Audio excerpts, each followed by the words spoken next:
PR এটাই উত্তম পদ্ধতি এবং পিআরের মাধ্যমেই এবারকার নতুন বাংলাদেশের নির্বাচন অনুষ্ঠিত হতে হবে, এ দাবি আমরা জোরদার করছি। আমরা আরেকটা কিছু লক্ষ্য রাখছি যে যেটা ইন্টারিম গভর্নমেন্ট থেকে আমরা জাতি আশা করেছিল, তারা কমিটমেন্ট দিয়ে আসছিল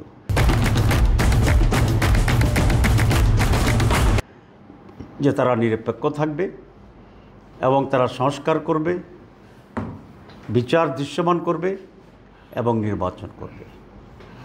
কিন্তু প্রধান উপদেষ্টা তার ওয়াদা ভঙ্গ করে সংস্কারের চূড়ান্ত পর্যায়ে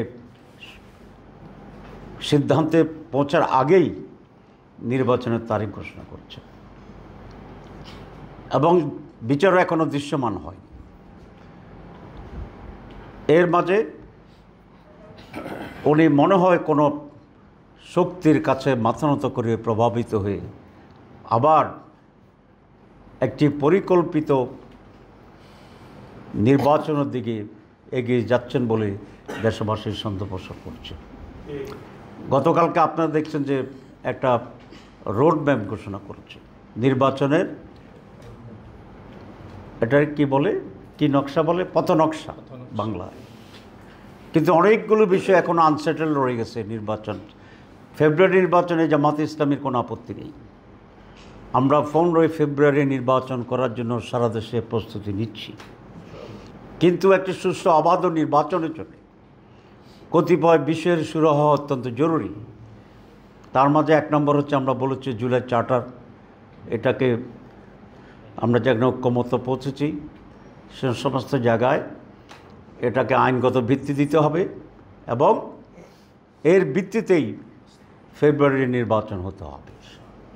কিন্তু সেগুলো না করেই গতকালের যে পথ নকশা দিয়েছে, আমরা মনে করি এটা এই নির্বাচনের পথ নকশা একটি সুষ্ঠু নির্বাচন ভণ্ডুল করার জন্য একটি নীল নকশা।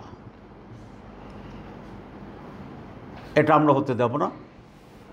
আমরা এই নির্বাচন কমিশন সরকারকে বাধ্য করব যে চার্টার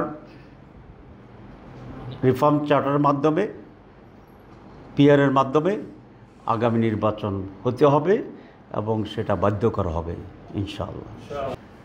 নির্বাচন কমিশন আনফর্চুনেটলি বাংলাদেশে সকল সময় একটি দলীয় দাস হিসাবে কাজ করেছে, যেটি সমস্যার অন্যতম প্রধান কারণ ছিল। তারা দুটো অন্যায় কথা বলেছেন। সিইসি একবার বলেছে যে পিআর সিস্টেম সংবিধানে নাই, সুতরাং এর ভিত্তিতে নির্বাচন করা যাবে না। আবার গতকালও শুনেছি তার ব্রিফিং একজন বলেছেন। আসলে আমি আশা করি যে ওনারা সংবিধান সম্পর্কে ধারণা রাখেন।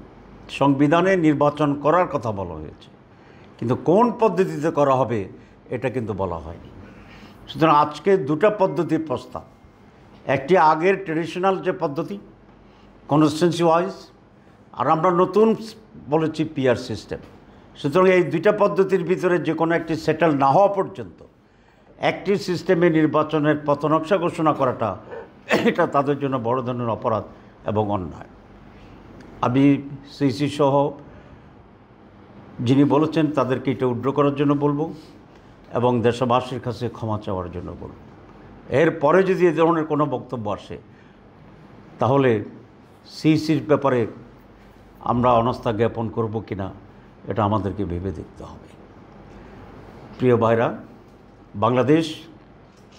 বাংলাদেশের জনগণ একটি সুষ্ঠু নির্বাচনের অপেক্ষায় আছে এবং যদি নির্বাচন সুষ্ঠু হয় ইনশাআল্লাহ, তাহলে চাঁদাবাজ বিরোধী শক্তি, দখলবাজ বিরোধী শক্তি, দুর্নীতি বিরোধী শক্তি, দেশপ্রেমিক শক্তি, ভারতীয় আধিপত্যবাদ বিরোধী শক্তিকেই এদেশের মানুষ বিপুল ভোটে নির্বাচিত করবে।